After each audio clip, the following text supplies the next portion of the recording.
Stay അപ്ഡേറ്റഡിന്റെ പുതിയ എപ്പിസോഡിലേക്ക് സ്വാഗതം. കിങ് ഖാന്റെ ഏറ്റവും മികച്ച വേഷങ്ങളിലൊന്നായ അമൻ വീണ്ടും ബിഗ് സ്ക്രീനിലേക്ക് എത്തുകയാണ്.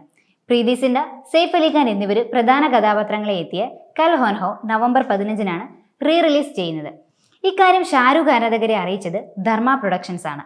2003-ലായിരുന്നു ചിത്രം പുറത്തിറങ്ങിയത്. പാട്ടുകളും മികച്ച കഥയും താരങ്ങളുടെ മത്സരിച്ചുള്ള അഭിനയം കൊണ്ടും വലിയ വിജയമായ ചിത്രം വീണ്ടും എത്തുന്നതിന്റെ ആവേശത്തിൽ നിരവധി കമന്റുകളാണ് ധർമ്മ പ്രൊഡക്ഷൻസിന്റെ പോസ്റ്റിന് താഴെ വരുന്നത്. A story of A life time in A heart beat എന്ന ടാഗ് ലൈനോടെ എത്തിയ ചിത്രം സംവിധാനം നിർവഹിച്ചത് നിഖിൽ അദ്വാനിയാണ്. സുഷമ സേത്ത്, റീമ ലഗു, ലില്ലറ്റ് ദുബെ, ഡെൽനാസ് ഇറാനി തുടങ്ങിയവരും അഭിനയിച്ച ഈ ജനപ്രിയ ചിത്രം ആ വർഷത്തെ ഏറ്റവും വലിയ വാണിജ്യ വിജയമാണ് സ്വന്തമാക്കിയത്. കരൺ ജോഹറാണ് ചിത്രത്തിന്റെ കഥയും തിരക്കഥയും ഒരുക്കിയത്. മികച്ച നടി, സഹനടൻ, സംഗീത സംവിധാനം തുടങ്ങി 8 ഫിലിംഫെയർ അവാർഡുകൾ നേടിയ ചിത്രത്തിന് മികച്ച സംഗീത സംവിധായകനും ഗായകനുമുള്ള ദേശീയ പുരസ്കാരവും ലഭിച്ചിട്ടുണ്ട്. ചിത്രത്തിൽ സോനു നിഗം ആലപിച്ച ഗാനം ഇന്നും ട്രെൻഡിംഗ് ആയി തുടരുന്ന ഒന്നാണ്. ഈ ഗാനത്തിലെ വരികൾ കോർത്തിണക്കിയുള്ള ഒരു പോസ്റ്ററാണ് ചിത്രത്തിന്റെ റീ റിലീസ് അറിയിച്ചുള്ള പോസ്റ്ററിലുള്ളത്.